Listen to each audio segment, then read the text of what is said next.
Your greatest weapon is your mind. A great samurai quote that I have up in my dojo where I train. Because your mind can be your greatest weapon, your greatest ally, but it can also be your greatest enemy and your greatest threat. The power of the mind, the power of your word will determine your actions, and your actions will determine your results. And that is what today's Kman is all about, in the beautiful Queenstown, here on the lake, looking down the gorge, hearing and watching the rolling waves. So if you're listening to this in audio, that noise in the background is the crashing waves on the beach that I'm at. So let's have a look at your mind and how that is your compass that determines your destination, because your words determine your thoughts, and your thoughts determine your actions, and your actions determine your habits, and your habits determine your character, and your character determines your destiny. And many times in life we can go off compass. We get lost in the oceans of life, where we get pushed around by the tides in the ocean. We don't have a rudder, we don't have a compass, we don't have an engine. So today's about creating a rudder, creating an engine, and having a compass to make sure that you achieve what you want to achieve, get to the place you want to get to, but most importantly, be the person that you want to be. And I've been on this planet now for going on 60 years. I've been an exercise professional for going on 40 years, been in business for going on 34 years, and I've seen a lot, not as much as some, but more than others. And I've observed certain things in my journey. What I have observed in this era of time, that there is, even though there is massive opportunity, the world is in its best place it's ever been when it comes to opportunity, when it comes to health and wellness, and when it comes to peace. And yeah, there's always going to be wars, there's always going to be cyclones and bushfires, there's always going to be hassles. But it's far better than it was in the medieval days, it was far better than the caveman days, and it was far better than it was, say, 60, 70, 80 years ago, in terms of the opportunity and the choices that you have, because we have lots of choices. But unfortunately, if you don't take control of those choices, life will take control of those choices, and they may not have much chosen for you. Because today, being an exercise professional dealing with physical and mental health, I'm now exposed to mental health challenges when it comes to anxiety, when it comes to depression, comes to suicide, comes to going into that dark place that people find themselves in and not being able to get out. I was talking to someone today who works in that field, and they are as busy as ever. Considering what's happened in the last couple of years, it's just gone crazy. And despite what is happening externally with, hey, the sun is still up, the sky is still blue, the waves are still rolling, the birds are still flying. Yeah, if you look around, life is fantastic. However, internally, it could be dark, it could be negative, it could be soul destroying. And how do you find you get yourself, how do you get yourself in that place, but more importantly, how do you get yourself out? Now, I'm no psychologist, I'm no psychiatrist, and I don't pretend to be. I'm just a person who I believe is one of the most positive people in the world. Anyone who knows me will say, hey, I don't know anyone as positive as Kman. And people ask me, says, how come you're always positive? I says, well, what's the alternative? Now, whether that's been taught or that's genetic, I think it's a combination. But I think ultimately it's a choice, because one thing I know is that if you're negative, negativity doesn't produce positive actions. So if you want positive results, then you have to go back to the wiring of your mind and start to think positive and look for the silver lining, look for the bright side of life, as the song goes. And that in itself is like any skill, it needs to be developed. And you need to be consciously aware of it. Learning processes of, a lot of time people are unconsciously incompetent, means they don't know what they don't know, then they become consciously incompetent, means they know what they don't know, then they become consciously competent, means they're thinking about it and they know what they need to do and they start doing it, and then eventually that becomes unconscious competence, means you just naturally do it anyway. So whatever phase you're in, what's the first important thing is to be awakened or be conscious about where you're at and conscious of where you want to be. And that will require a mental mind shift. It will mean you need to start thinking differently, speaking differently. So let's go back to the inner compass is how you think, your mindset, your thoughts. And I'll go through a process which I was fortunate to be taught in my earlier years of my life that really have set me up to be in control of my compass rather than let life control the compass, which can take you off course mentally and physically at any particular stage. And that starts with words. Now, words are a powerful thing because words is what you say to other people, words are what people say to you, and more importantly, it's what you listen to, because you can easily be convinced of neither or either, or light and dark, or right or wrong through the process of words. That's how we learn, and that's how we structure and base our beliefs on, and that becomes eventually our convictions, and then that will determine our destination. So be very selective in the choice of words that you use, whether it be verbally or the words you use mentally, the words that you say and the words that you hear. Because what is between your ears is this amazing software of a computer program. And you can rewire it and you can reprogram it any way you want. And unfortunately, many times people in life, their wiring and their programming of their mind is determined by other haphazard things or other people or their upbringing. But at any time, you can downgrade your current software and upgrade your new software to create a different output. We do that with our computers. We always look for the new version of my Apple phone or the new version of Microsoft because I want a better version, and the one that I'm having is not working, then I just dispose of it and I upload a better version. And you can do that with your mind because that is what determines the outcomes. It's the software that drives the hardware. It's your mindset that determines where your body takes it. Your body will only go where your mind will allow it. So if you find yourself in a negative place, a dark place, an inappropriate place, a place that you don't want to be, then the first starting point is to start to get out of yourself, to look back in on yourself and say, okay, where am I? Where do I want to be? And who do I have to become to get out of this? And what do I have to start saying? How I have to start thinking? And what do I have to start doing to get myself out of this position? So these are just some, how can you say, tools that can be useful for you to accelerate your current projection if you're on the right path, or get you back on track and then accelerate you to the right place. So your words are very, very important. Be wise in the words that you choose to use to yourself and to others, and words that you choose to accept from other people. And hey, I can just see there's a change in that atmosphere because the sun is setting as it always does, and it makes even the scenery even more beautiful. So a lot of people will, it's how you view the world. Some people will look out the window and say, hey, what a beautiful sunset. And other people look out the window and say, hey, look at the dirty window. It's the same situation. 10 people can see the same situation and can see different things. Some people will look at this and say, oh, it's a bit windy and the water's rough and it's a bit cold, and they look at all the negative things. Or you can look at it and go, hey, look at the beautiful sunset, isn't it cool that the waves are coming in, it's windy, it's great for flying kites, and I'm just happy to be alive.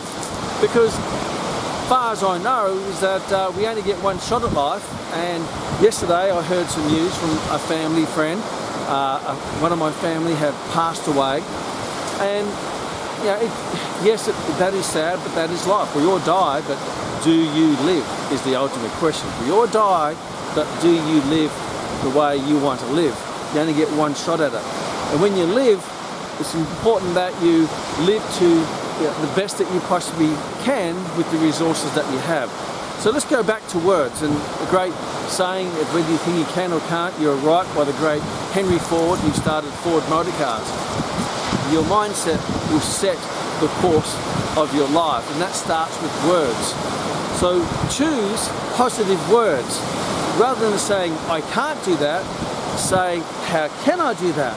Because if you say, I can't do that, that's a full stop, means that's it, I can't, and you give up because you say you can't. Therefore, there's no more thought process into how you can do it. But if you ask yourself, how can I do that? Then your mind keeps churning and think, okay, well, how can I do that? And it starts to activate, and the computer starts to turn on and start to find all different solutions, and eventually you start to see a path forward of how you can do that.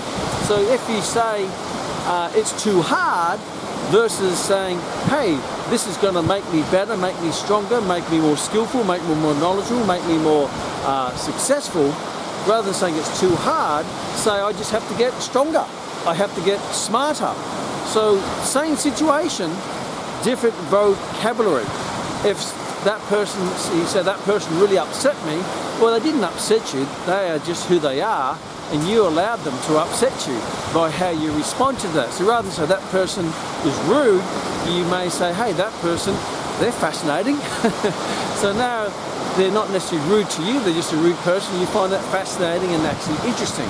So rather than saying I'm frustrated, say I'm fascinated, because frustrated means it turns you up. Fascinated means you're curious. Well, that's an odd behaviour. Let me have a closer look at that. Oh, that's funny. So it sort of distances you mentally and emotionally from that situation. If you say I'm broke, well, of course you're broke, because you just made that statement. So if you say you are, you will keep being are, and you continue to be are, rather than saying I'm broke, saying how can I get wealthy? I'm unhappy, rather than how can I become happy? What can I do? So look for what we call solutions rather than focusing on the problem. A lot of people are problem solvers, and some people are problem makers. Be a problem solver, and rather calling it a problem, call it a challenge. It's a better way, more positive way, because a challenge is, are you up for the challenge versus are you up for the problem? No, that sort of doesn't get you activated. That's you going, oh geez, I don't like problems, but I like challenges. Same situation, different vocabulary, because your vocabulary will determine how you react to something. It means your reaction is normally a negative thing, where you act emotionally, versus respond to something with responsibility, means you're responding with your ability. So there are many word choices that you can make for all aspects of life, and look at how can I reword or get a better word, or a positive word, or a word that turns into a question with a solution that I may not have the answer now, but it'll activate my wiring, my computer between my ears to start to seek for the answer, to find the solution to overcome this challenge, or get out of this hole, or find that opportunity, or attract that money, or whatever it might be. And if you do that and think, who do I have to become, and how do I have to think, and how do I have to speak? There's a great saying, be before you are, and you will become. So be before you are. So if you want to be happy, start being happy, thinking happy, talking happy, doing happy things, and then over time you start to rewire your mind, rewire your physiology, your endocrine system, your muscular system, your nervous system. All of that will start to reconnect and start to become in alignment to support each other rather than clash with each other.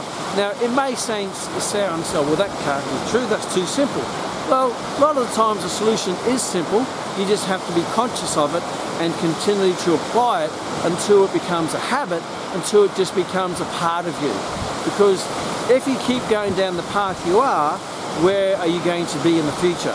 And if you're down the wrong path, then you have to start changing your mindset, changing your vocabulary, changing your actions. And if you do that, you start to reset your sail, reset your rudder, reset according to your compass, and then start to fire the engine.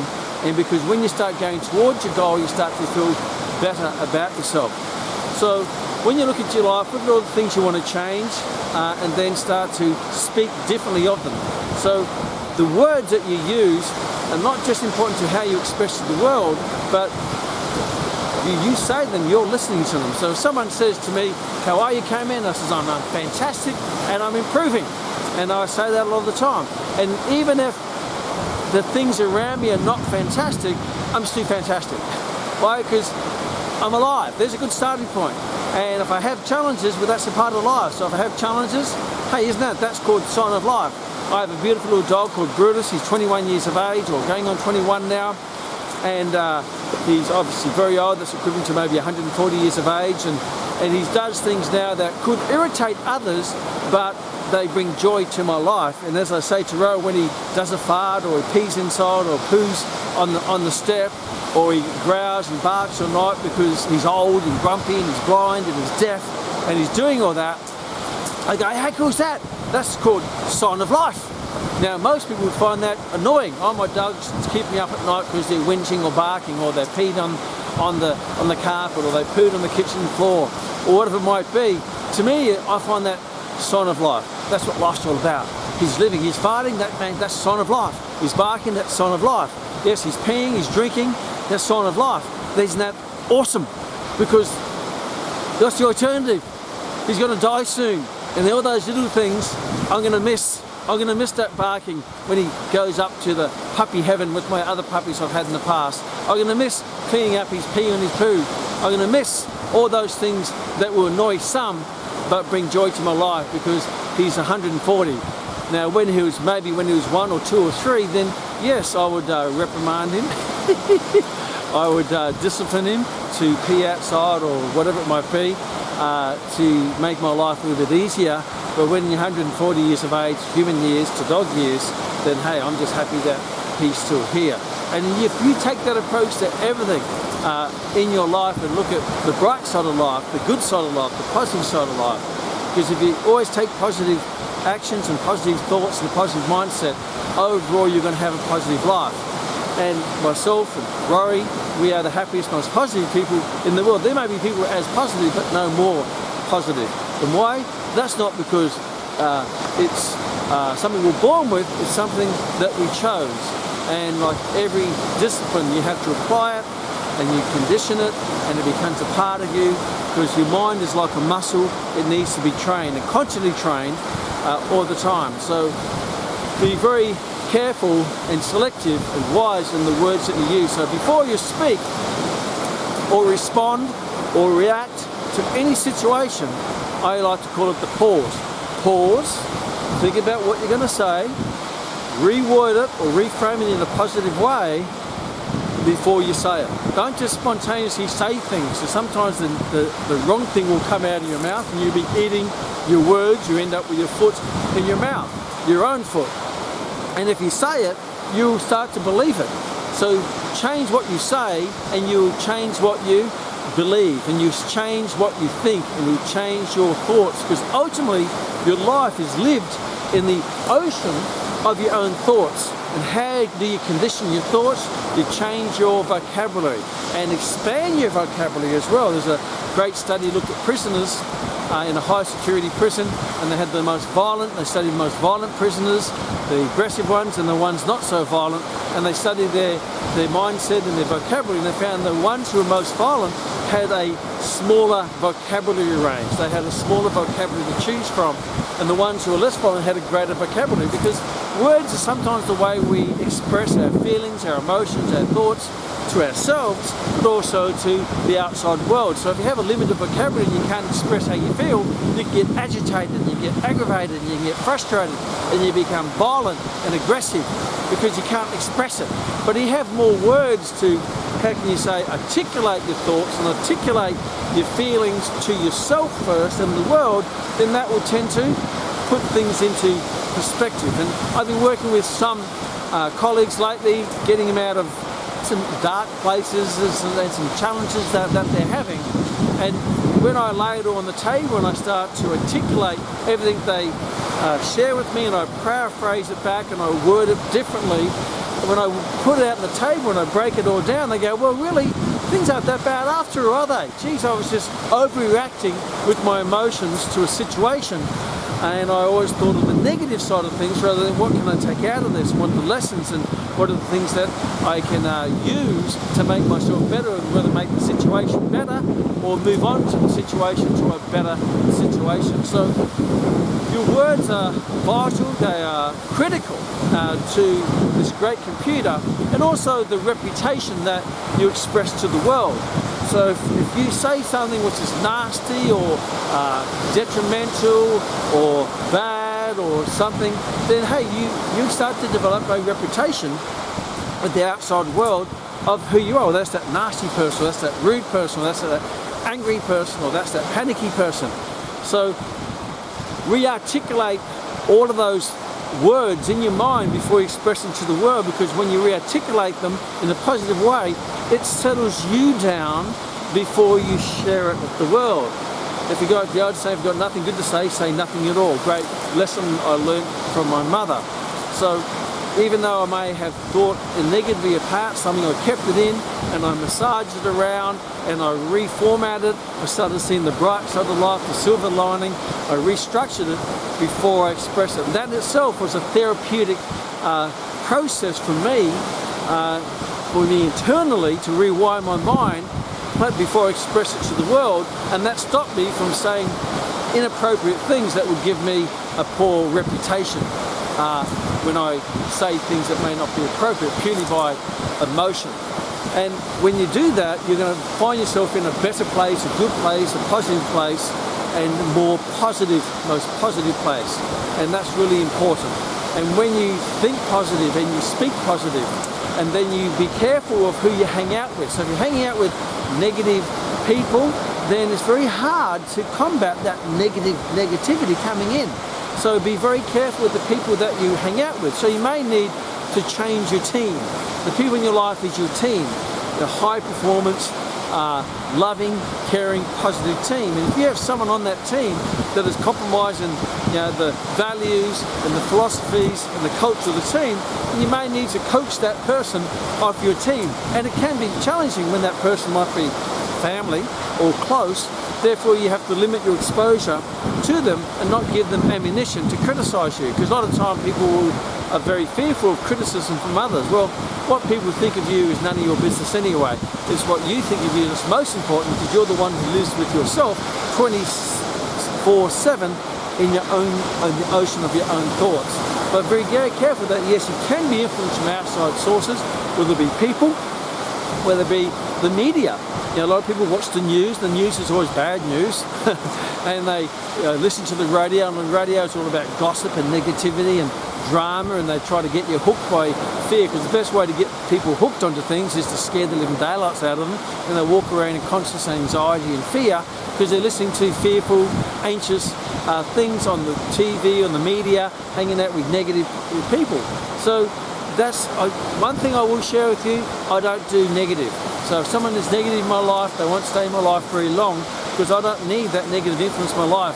We have a population of 7 billion people in the world. I don't need you in my life. My life is not dependent upon you. I'd rather be alone and love myself and have everyone hate me than be with everyone and have everyone love me and me hate me. I'd rather be that way, because that's where I live in here. I'd rather be alone rather than in a group and lonely. So choose your words. That will rewire your thinking, will rewire your mind. And your mindset is your compass, and that will determine your direction towards your goals, towards your dreams, towards the life that you want to live. And that is your compass. And then you have to follow that up with obviously your actions, because your words will determine your thoughts, and then you start to take actions on those thoughts, those positive actions. Always take positive actions on those positive thoughts that come from your positive words, and that's going to lead to a positive result and a positive outcome and a positive a destination for you. So there's some simple little things that you can use.